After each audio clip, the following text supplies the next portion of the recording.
चलिए हम आज इस सेशन की शुरुआत एक कहानी से करते हैं जो रियल स्टोरी है।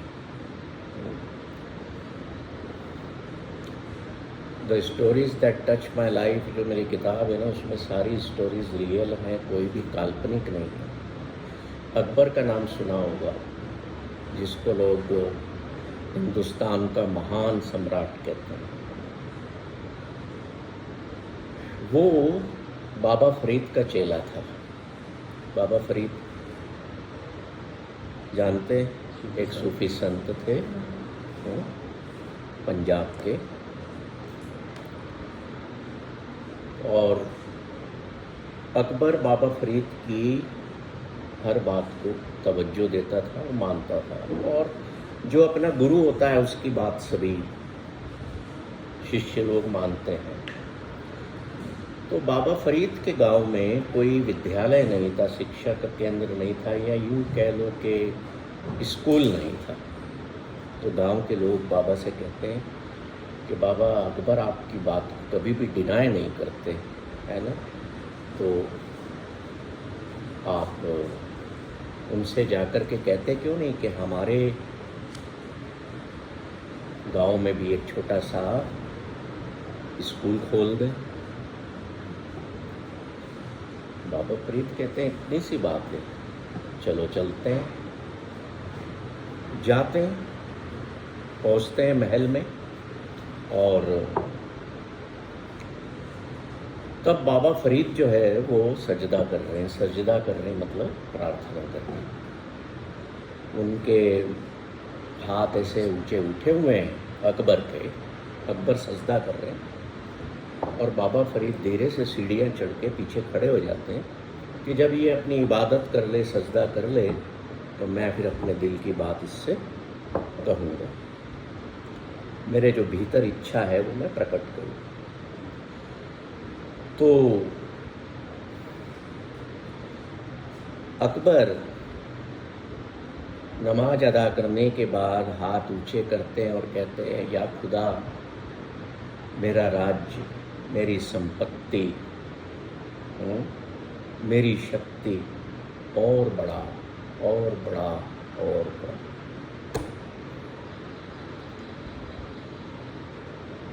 फिर साइलेंस में बैठते हैं। इतनी देर में बाबा फरीद पलट करके चल देते हैं। छोड़ दिया फरीद ने कुछ भी उनसे मांगना।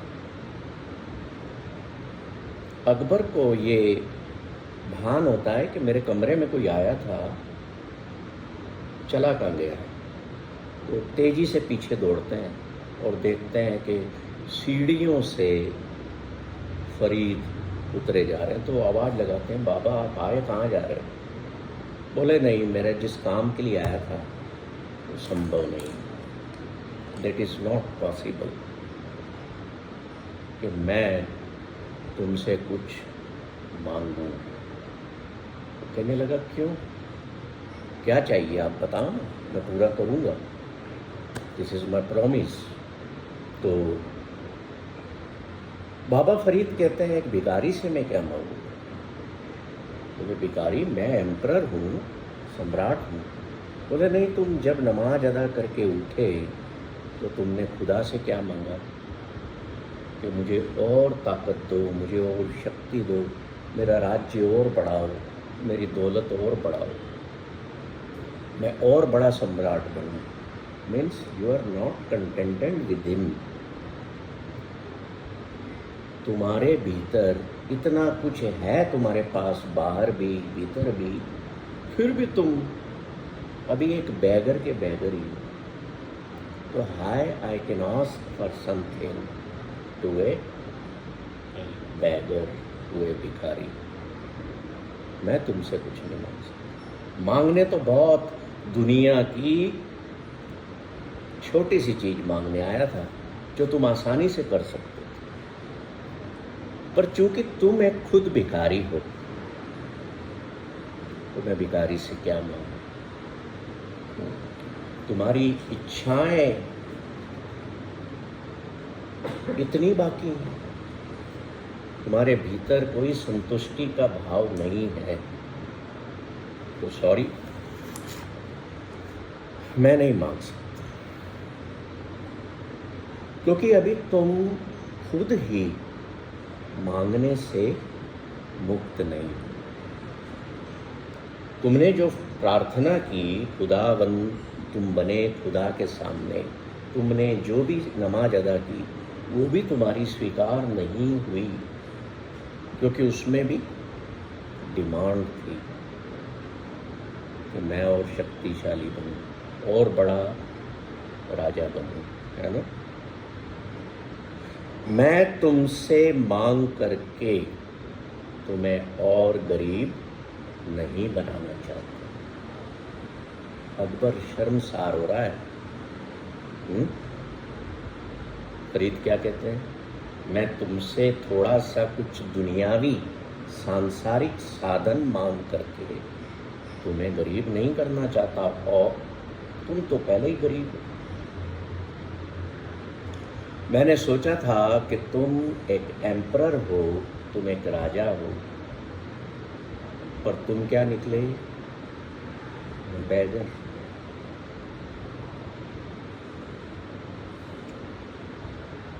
अकबर को वहाँ से थोड़ा सा ज्ञान मिलता है, और अकबर फरीद से कहता है, पैरों में गिर पड़ता है, कहता है तुम ऐसे खाली मत जाओ। मैं आज के बाद वादा करता हूँ कि खुदा ने जो दिया है ना, वो दुनिया के लिए दिया है मुझे, अब मैं उससे कुछ मांगूंगा नहीं। I will not ask God for anything, I will only pay my gratitude. तब बाबा फरीद उसको कहते हैं कि ठीक है, तुम अगर करना ही चाहते हो कुछ, तो हमारे गांव में एक विद्यालय, एक मदरसा या स्कूल, ताकि बच्चे वहाँ पर शिक्षा ग्रहण कर सकें। तो आप जीवन में कितने भी अमीर हैं, कितना भी आपके पास में धन है, पोजीशंस है, गाड़ियाँ हैं, है ना, पर फिर भी अगर भीतर मांग बनी हुई है, भीतर डिज़ायर्स बनी हुई हैं और पाने की, तो आप गरीबी हैं। यू आर नॉट अमीर, you are not rich, you are still poor, you are still a beggar. So as long as desire exists, as long as desires exist within us, no one can be an emperor in his or her life. अगर हमारे अंदर सब कुछ होते हुए भी, सब कुछ का मतलब क्या समझते हो? अभी मैं आपसे कहूँगा आपके पास सब कुछ है, तो आपका फोकस वहाँ नहीं जाएगा जो है। आप इमीडिएटली मुझसे क्या कहेंगे? सर हमारे पास तो अभी वो भी नहीं है, अभी मेरे पास वो भी नहीं है। आप वो चीज़ें गिनाएंगे, आप उन पर फोकस्ड होंगे जो आपको बिलोंग नहीं कर पा रही अभी, या आपके पास यू आर नॉट हैविंग। होता है ऐसा ही है। तो सब कुछ का मतलब क्या? सब कुछ एक माइंडसेट है, जिसे हम एबंडेंस माइंडसेट कहते हैं। Abundance never lies in our bank balances और in our positions. Abundance lies in our mind. अगर मैं आपसे कहूँ कि आपके पास सब कुछ है और आप खुश होते हैं, that means you have abundance mindset or growth mindset, right? As a psychologist, you must always focus on growth mindset, right?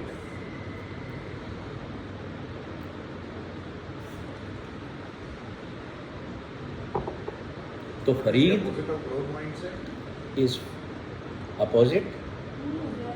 There are two types of mindset. One Yes. is growth mindset, that is What is second mindset? Scarcity wala mindset. No. I don't know the no, exact. there is a term I am forgetting. Yeah, Yes. I am also forgetting. What is that? सोचना, न पता लगे, थोड़ी देर सोचना, मेरे से पूछना। तो फरीद क्या कहते हैं, एक बड़ी इम्पोर्टेंट लाइन अकबर से उस चर्चा के दौरान कहते हैं, जब अकबर कहता है ना कि तुम मेरे से मांग लो, मैं तुमसे वादा करता हूँ कि अब मैं हाथ नहीं फैलाऊंगा ईश्वर के आगे, क्योंकि आज मुझे पता लगा है कि उसने मुझे बहुत कुछ दिया हुआ है। तो वो एबंडेंस की माइंडसेट में आ गया है और फरीद उसको फिर चोट मारता है। देखिए माइंड जो है ना, ये कैसे सीधा होता है, चोट पड़ती है तभी सीधा होता है। और चोट डालने की चीज़ें कौन सी है, दो ही हैं दुनिया में। आपको अगर हम सत्य से रूबरू करा दें या वास्तविकता से आपका सामना करा दें जीवन में, तो आपके माइंड पर चोट पड़ेगी। ये कोई फिजिकल चोट नहीं है ना।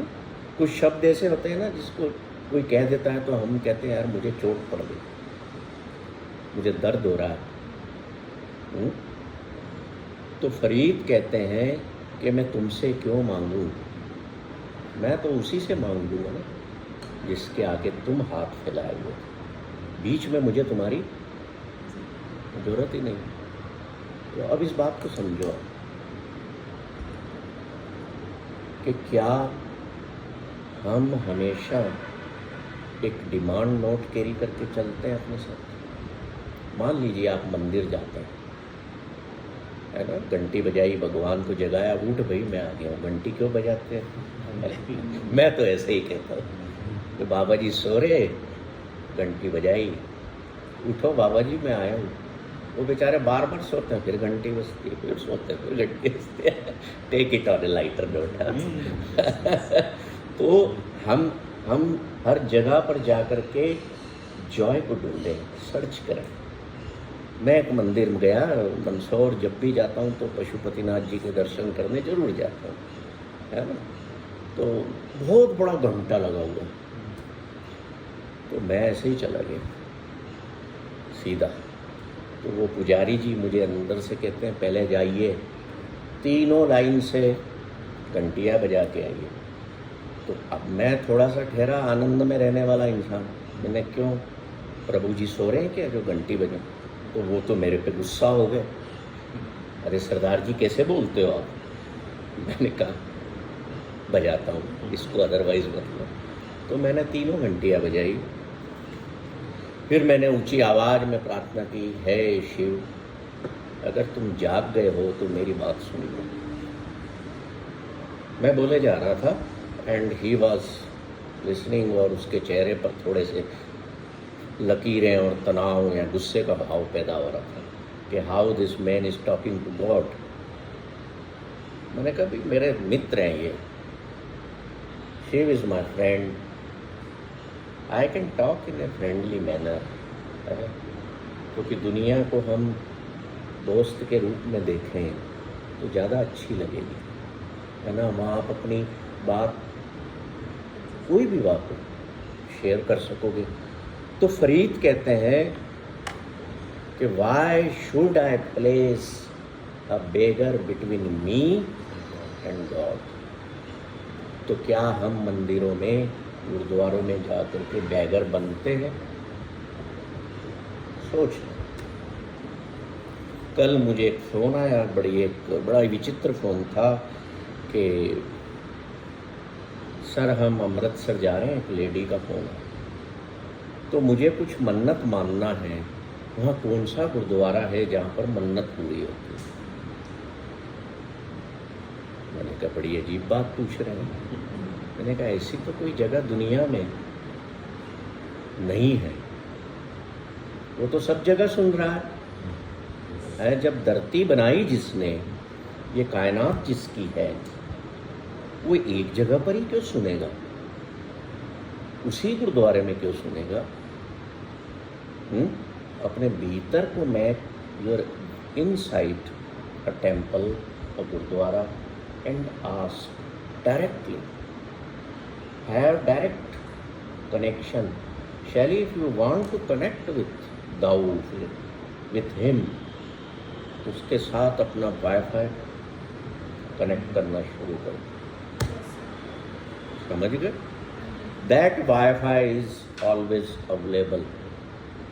उसका कोई लेना देना नहीं है लाइट है कि नहीं है, आपके पास मोबाइल है कि नहीं है, यू हैव डायरेक्ट कनेक्शन, है ना। So when ever any demand occurs with in you, अब समझना डिजायर को कैसे कंट्रोल करना।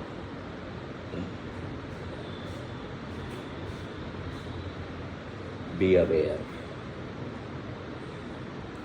अवेयर हो जाओ कि ये मेरे मन में जो बात उठी है, जो मांग बनी है, जो इच्छा पैदा हुई है, ये कहाँ से आई है, ये क्यों है, और क्या वास्तव में मुझे ये चाहिए। क्या I really need it. Your desires must be based on needs, not on the wants. अगर ये नीड बेस्ड है तो इट्स ओके, वांट्स बेस्ड है तो फिर आप सफरिंग में आएंगे।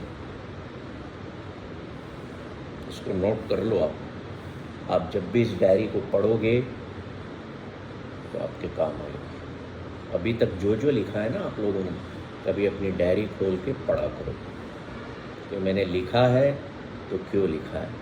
Desires based on needs are healthy desires, and desire based on your wants are unhealthy.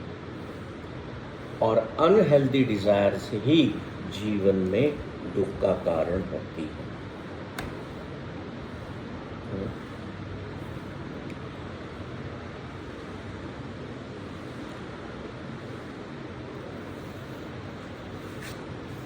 और कई कई लोग मंदिर जाते हैं ना, या गुरुद्वारे जाते हैं, तो मैंने ये देखा है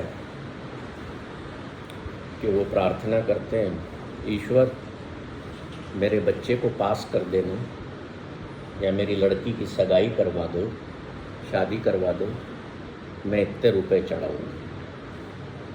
tell me one thing my dear friends, तुम्हारा भगवान इन तुम्हारे रुपयों का क्या करेगा? Does he really needs your currency?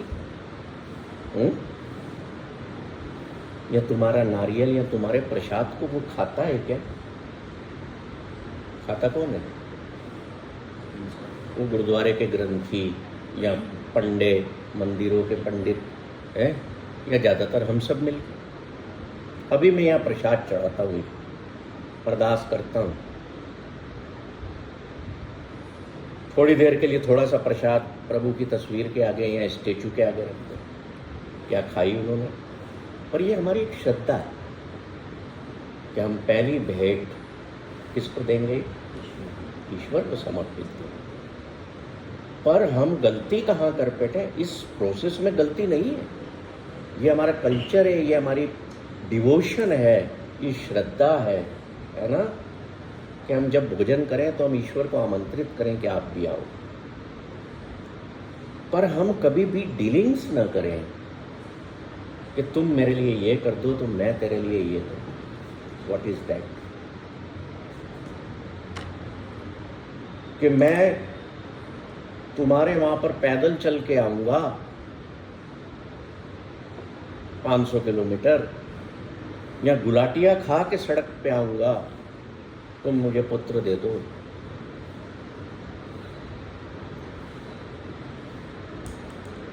करते हैं लोग, बाबा मैं तुम्हारे द्वारे आऊंगा उल्टा चल के। क्या है? दिस आर ऑल, माफ करना, दिस आर ऑल नॉनसेंस। क्या ईश्वर ने या हमारे गुरु ने या जिसने भी ये शरीर दिया, क्या वो अपने लिए सफरिंग क्रिएट करने के लिए दिया? क्या वो हमें जो आनंद स्वरूप है, हमें दुख में कष्ट में देख के खुश होगा, जो मैं पलटी मार मार के उसके द्वार जा रहा हूँ, या मैं भूखा रह करके कष्ट दे रहा हूँ शरीर को? जिसे हम कहते हैं कि ईश्वर आनंद स्वरूप है, तो हम सफरिंग क्यों क्रिएट करें? हम डिसिप्लिन वे में उसका दिया हुआ जीवन जिए, पर आप मेरी इन कई बातों से असहमत हो सकते हैं, but I am here to tell and clear your mind with all these nonsense. आपकी श्रद्धा के प्रति मैं कोई प्रश्न नहीं उठा, आपकी सेवा के प्रति मैं कोई प्रश्न नहीं उठा रहा और न कभी उठाता हूँ, क्योंकि मेरी भी फेथ है, मेरा भी डिवोशन है नो, मेरे में भी सेवा का भाव है, वो है हमारा। पर हम दुख क्रिएट न करें कि मैं कांच के टुकड़ों पे या जलते हुए अंगारों पे चल के आऊँ, या मैं तुम्हें 501 रुपये चढ़ाऊँगा। What you are doing, be aware. Never bargain with the creator. Bargain किनसे करते हैं हम? बिजनेस में करते हैं। तो ये जो आपने पहले दिन में कहा था कि you should have a connection with the God directly, not with the middle man. ये सारे जो प्रपंच है, ये सारे मिडिल मैन से आ रहे हैं। Yes yes. इसमें जो सबसे मेन पॉइंट में समझना है वो है कि समर्पण की भावना और एक ड्राइव करने की भावना, Yes, मिक्स हो yes. गई। आइडियल बना समर्पण के लिए था और आपने उसको ड्राइव बना दिया इंसान ने। मतलब देखिए, हमने एक बेगर या गरीब व्यक्ति और एक एम्परर या अमीर व्यक्ति की बात की है ना, और नो डाउट इस दुनिया में आके हमारी इच्छाएं रहती हैं। Without desires we can not grow in life. Instead of saying this I must say without desire there is no life. तो डिजायर्स तो हमारी होना चाहिए। आप यहाँ आए हैं तो ये भी एक डिजायर थी ना, कि हमें कुछ सीखना है, कुछ चर्चा करना है, हमें जाना है कि नहीं? तो इस चीज को बिल्कुल गांठ बांध लीजिए, जिसको हिंदी में कहते हैं कि a person filled with desires of wants is a bagger, and a person who is having healthy desires is not a beggar, he is human, ठीक है? And a person who has become desireless is divine, क्योंकि divine की आपसे कोई इच्छा नहीं है। उसने क्रिएशन किया, संसार बनाया, उसको कुछ डिसिप्लिन दिया, कुछ लव दिया, कुछ फियर दिया कि तुम उस डिसिप्लिन में रहो, और छोड़ दी। He has no desire. So divine is desireless. तो हम कभी डिजायरलेस हो सकते हैं जीवन में? अभी करूं आप सबको डिजायरलेस फील करना है? ठीक है, पेन रख दीजिए, अपनी आंखें बंद करिए, भीतर लंबी श्वास लीजिए 3-4 बार, धीरे धीरे छोड़िए उसको।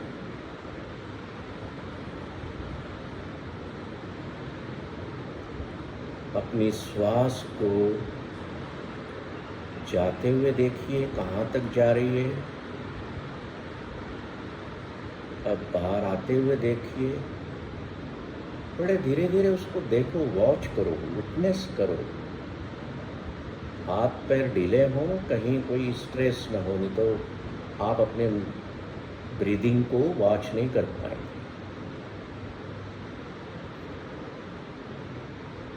मैंने भीतर गहरी सांस ली, अब ये मेरे नाक या गले के माध्यम से अंदर जा रही है। इसने मेरे लंग्स को टच किया, नीचे जा रही है, बिल्कुल नीचे के पॉइंट तक चली गई है। मेरे पैरों से होती हुई अंगूठे की टिप तक, नोक तक आई है। ये पूरा सिर से लेके, हेड से लेके टो तक को ब्रीथ को वॉच करिए।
आंखें खोलिए।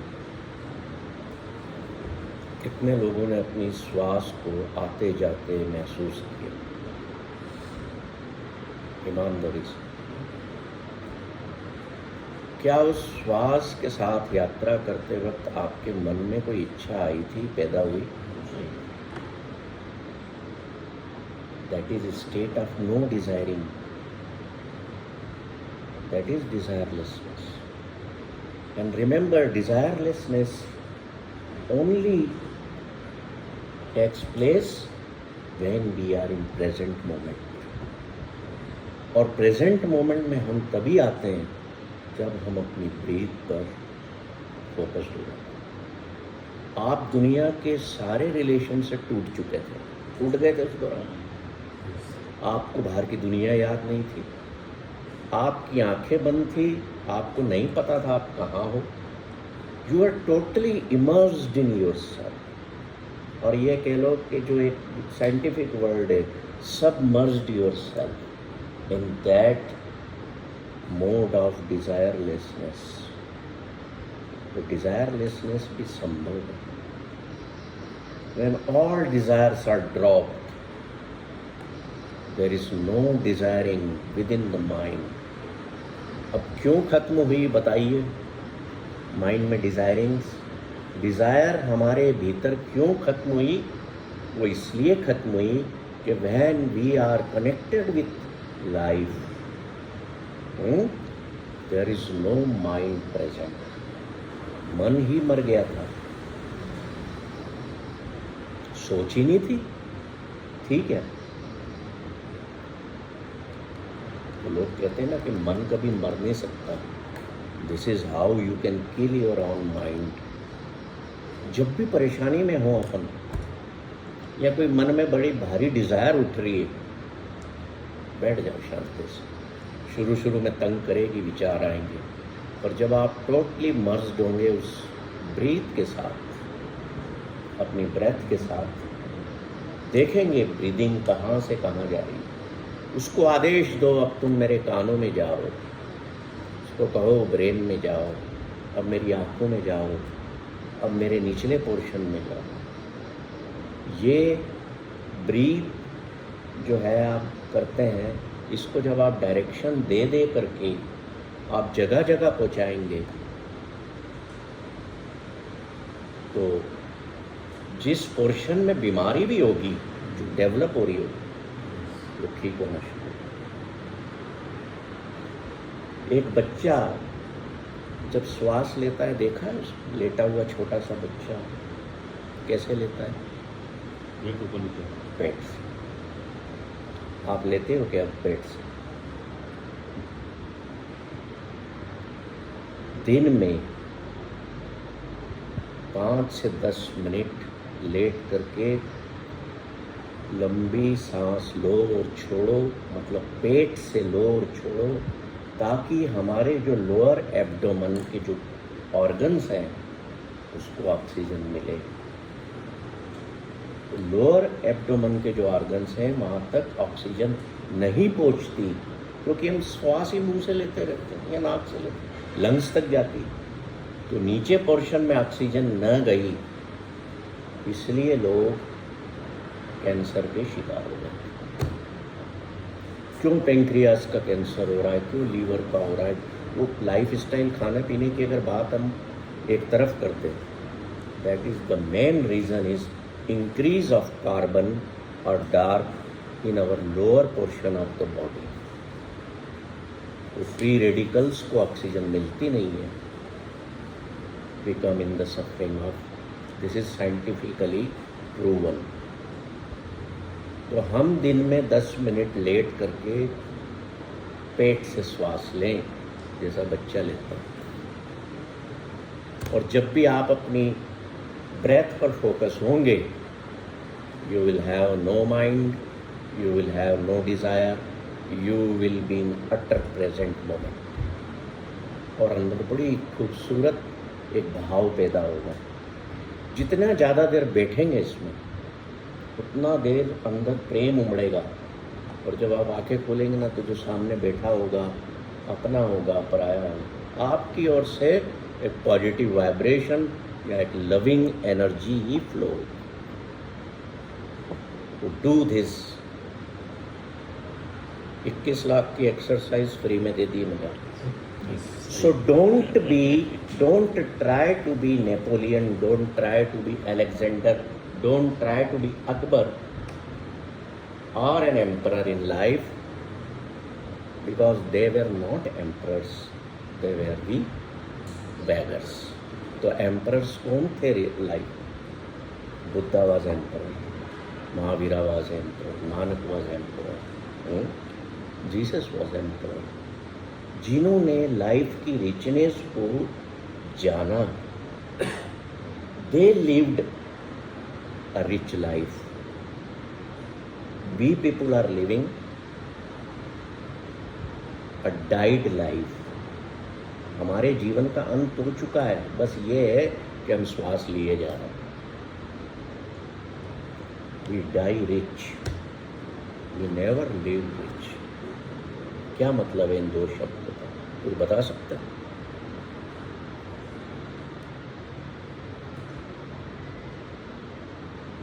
असली रिचनेस ऑफ लाइफ क्या है? कंफ्यूजन है वो। जी जी, लिव मतलब बेसिकली ऊंचा लिव बोलिए। डाइट, मतलब वो लिव रिच भी है और वांट टू डाई रिच भी है, but at the same time दोनों में से कुछ भी मिस नहीं कर सकते, मतलब देखिए। दोनों ही मिजरेबल है। ये किताब आपने पढ़ी नहीं है, इसमें एक पेज पे लिखा हुआ है। जी आप कुछ बता रहे हैं? मेरा था कि डायरी मतलब मरने के बाद आपकी गिनी आती थी, फिर लिविंग में आपने कितना जिया, मतलब उस हिसाब से। आप सांसारिक रूप से ये कहना चाह रहे हैं कि जिनके बैंक बैलेंस भरे हुए थे, प्रॉपर्टीज बहुत थी, वो मरे डाय, वे रिच। ठीक है, सांसारिक रूप से वो अमीरी पैसे की होते हुए मरे, है ना?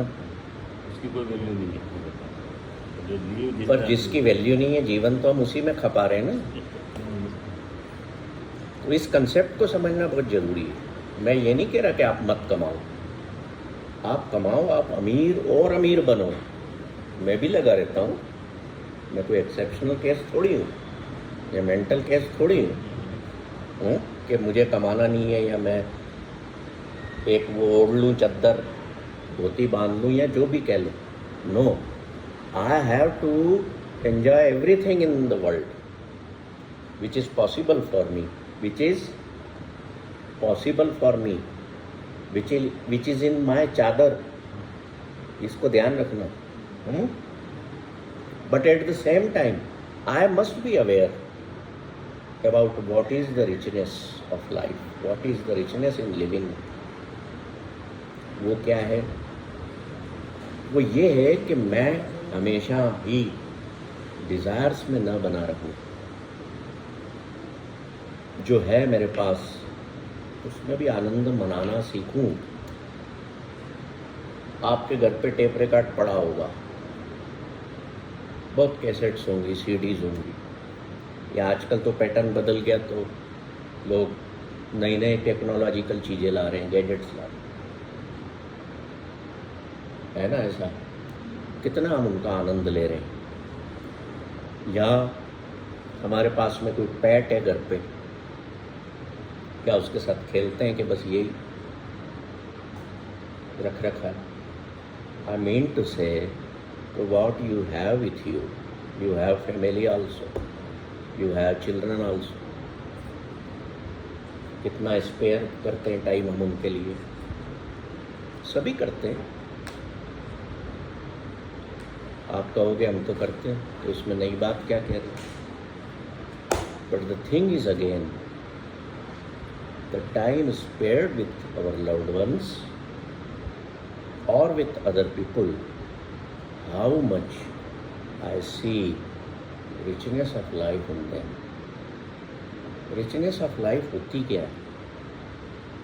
richness of life ये होती है, मेरे बैंक बैलेंस से नहीं कनेक्टेड है, that is not connected with my bank balance.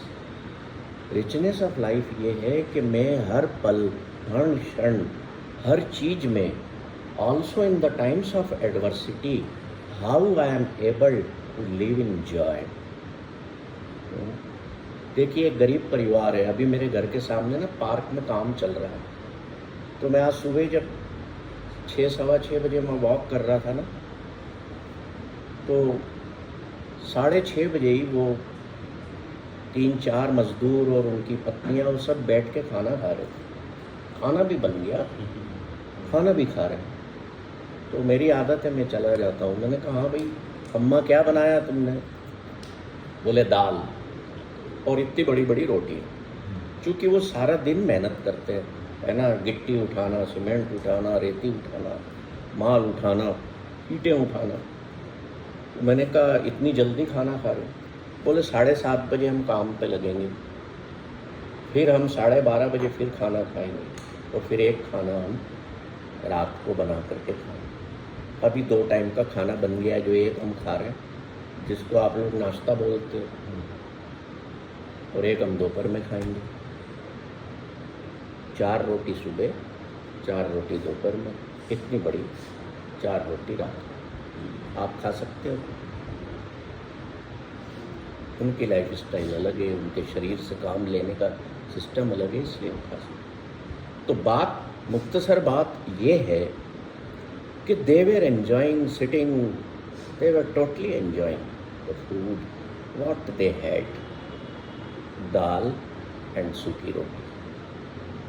हंस रहे थे, हंस हंस के खाना खा रहे थे। That is richness of life. Richness of life कह लो या richness in life. At this particular moment what I am doing, मैं कोई काम भी कर रहा हूँ अपने बिजनेस का, तो मैं उसको एंजॉय कर रहा हूँ या किसी टेंशन के मोड में कर रहा हूँ या लोड लेकर कर रहा हूँ या बाहर समझ के कर रहा हूँ। That is richness of life. मैं हर पल को, हर एक्शन को, हर एक्ट को मैं कैसे जीता हूँ। देखिए एक बात बताइए, जब आप अपने काम में मशगूल हैं, है ना, आपके पास कोई बड़ा असाइनमेंट है, तो आप ज़्यादा इधर उधर नहीं देखते, आप उसमें फोकस्ड हैं। तो that is one kind of meditation. Meditation का मतलब होता है what we are doing only that. हमेशा मेडिटेशन को इस रूप में मत देखो कि मैं आंखें बंद करके बैठ गया। आंखें बंद करके बैठे हो तो फिर तो हजारों विचार आ रहे हैं, यू आर नॉट मेडिटेटिंग। आप किताब पढ़ रहे हैं और आप कहीं भी नहीं है, केवल उस किताब को ध्यान से पढ़ रहे हैं, या आप थिएटर में जाकर के फिल्म देख रहे हैं, you are only in the film, that means you are meditating. आप रोड पर कार चला रहे हैं कि मेरी कार कहीं ठुक न जाए, मैं किसी को ठोक न दूँ, मुझे ध्यान से चला रहा हूँ। ध्यान आता है ना उसमें, तो ध्यान ही तो है मेडिटेशन। इसको कर नहीं सकते, ये होता है। You can't do meditate, you can't do meditation, it happens, it takes place. इसको, इस डेफिनेशन को लोग कहते हैं ना, तुमको मेडिटेशन कराता हूँ, सवाल ही नहीं होता, ये होता है, इसको किया नहीं जाता। ठीक है, तो हम वापस डिज़ायर्स पर आते हैं कि हमें वांट्स पर फोकस्ड कम रहना है, ताकि हम समय समय पर नो डिज़ायर की मोड में आए।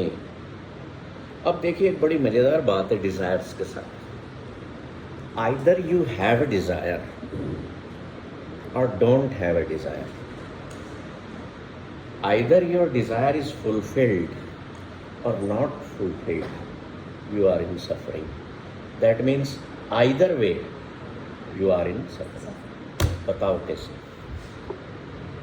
If desire fulfill नहीं होगी तो we'll feel bad. Yes. कि नहीं हुआ। अगर fulfill हो गई then we'll feel कि अच्छा, इससे और अच्छा हो सकता है, हमें ये भी Exactly. चाहिए। हमारी needs हमेशा Yes. grow करती रहती है। Last class we discussed that you said that we keep on adding more and more Yes. and more over the time. तो either way you suffer, I suffer, है ना। मेरी डिज़ायर पूरी नहीं हुई तो सफरिंग है ही। एक हो गई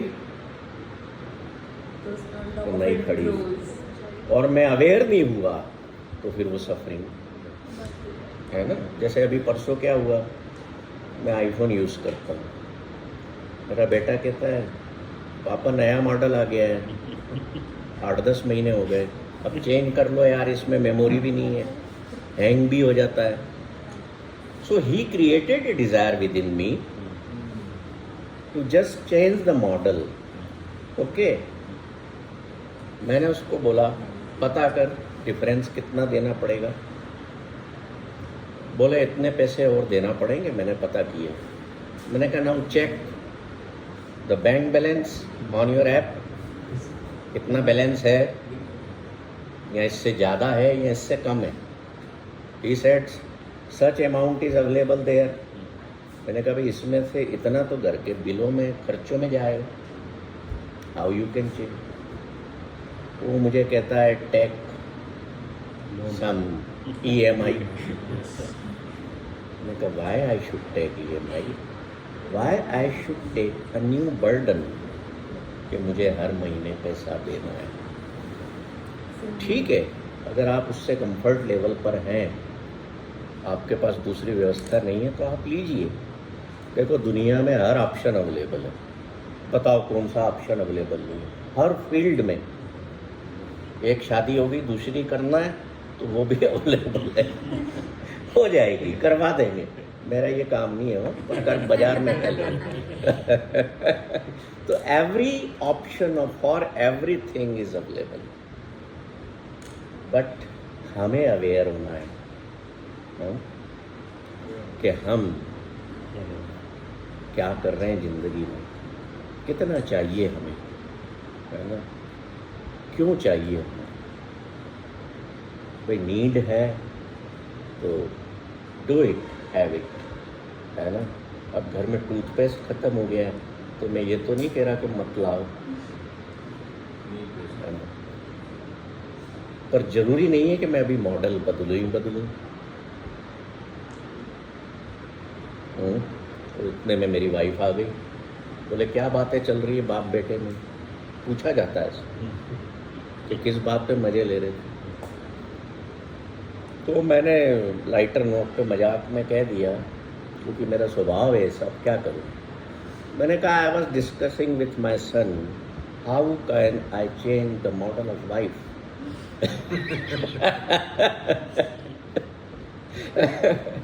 बोले दिमाग खराब हो गया है क्या। मैंने कहा हाँ यही समझ लो, क्योंकि तुम्हारी शक्ल देख देख के बोर हो गया हूँ तुम्हारे हाथ का वही खाना खा खा के बोर हो गया हूँ।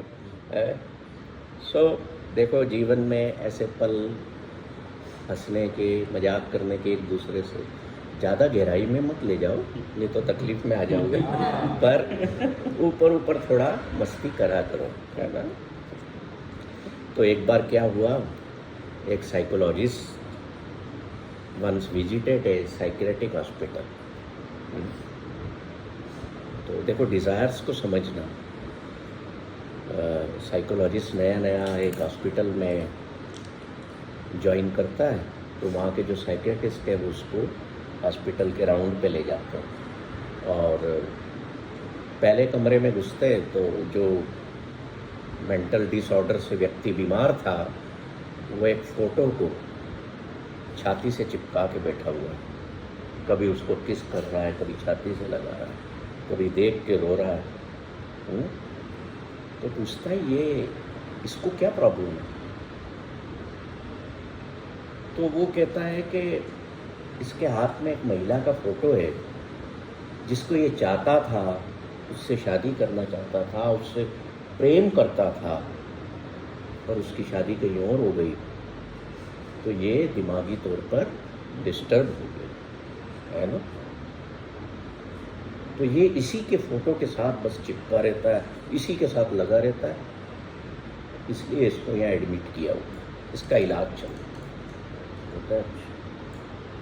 वो साइकियाट्रिस्ट जो है साइकोलॉजिस्ट को दूसरे रूम की तरफ लेके जाते, तो वहाँ पर एक व्यक्ति, वो भी मेंटल डिसऑर्डर से ग्रसित वो क्या कर रहा है देख के बड़ा अचंभा, वो एक फोटो को लेकर के पैरों में नीचे रोंद रहा है, कभी उठाता है मुंह में उसको छीलता है, गाली देता है। बोले ये क्या है? बोले ये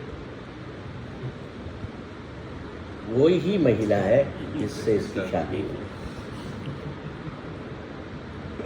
Now you see the two patterns of life. एक को वो सुंदर महिला नहीं मिली तो वो भी पागल हो गया है, और जिसको मिली वो भी पागल हो गया। तो either way desire brings suffering.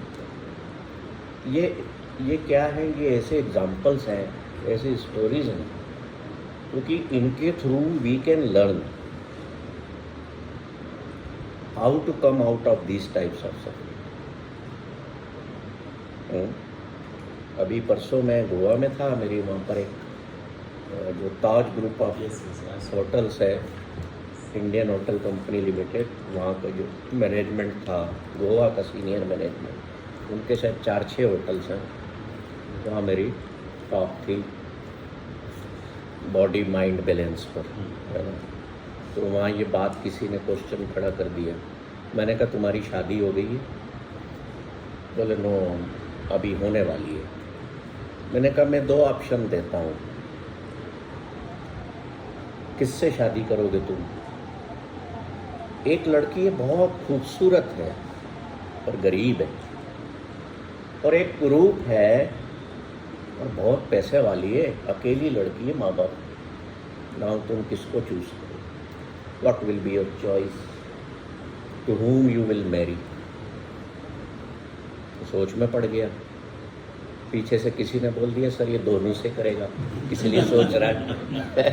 क्योंकि देखिए रिचनेस भी हो और ब्यूटी भी हो तो आदमी, अब मुल्ला नसरुद्दीन के सामने जब ये प्रश्न किसी ने रखा कि मुल्ला तुम क्या करोगे, तो सोच में पड़ गया। तो क्या रास्ता देखा है? देखो मुल्ला नसरुद्दीन की बात सुनी आपने, कभी उसके बारे में पढ़ा है? हम कभी एक सेशन मुल्ला नसरुद्दीन के लाइफ लेसन्स पर लेंगे, ठीक है, आपको मज़ा आएगा। तो मुल्ला नसरुद्दीन से जब ये पूछा गया तो कहता है मैं कल सोच के बताऊंगा। दूसरे दिन जाता है, वहाँ का मिनिस्टर पूछता है तेने सोच लिया किससे शादी करेगा? बोले हाँ। बोले मैं गरीब से करूँगा क्योंकि वो खूबसूरत है। पहले तो मैं यही सोचता रहा कि मैं अमीर से करूँ। बोले तू गरीब से क्यों करेगा, खूबसूरत से क्यों करेगा, तेरे को मिलेगा क्या, तू वैसे ही गरीब है। कहता है देखो, although Mullah is defined in history as a fool, but I say him a wise fool. उसकी बातों में एक लाइफ लेसन निकल के आता था। वो कहता है मैं इसलिए खूबसूरत लड़की से शादी करूँगा कि जब मैं सुबह उठूँगा ना तो मैं खूबसूरत चेहरा देखूँगा ना तो मेरा दिन बहुत अच्छा बीतेगा। और अगर मैंने कुरूप चेहरा सुबह उठते हुए देख लिया, मैं उस पैसे का क्या करूँगा दिन भर जिसमें मेरा मूड ही खराब रहे। तो ही वॉज, लोग उसको मूर्ख समझते थे, but he was a wise person. तो मैंने उस लड़के को बोला, मैंने कहा तुम मुल्ला जैसे बनना। तो बात यह है कि देखिए मेरी दोनों डिज़ायर खड़ी हो गई, इसलिए मैं जवाब नहीं दे पा रहा हूँ कि मुझे ब्यूटीफुल भी हो और रिच भी हो। तो he was not able to answer क्योंकि दोनों डिज़ायर्स खड़ी हो गई। और at a time you can not, very rare people कह सकते हो कि रिच भी हो और सुंदर भी हो, वाइस वर्सा भी हो सकता है।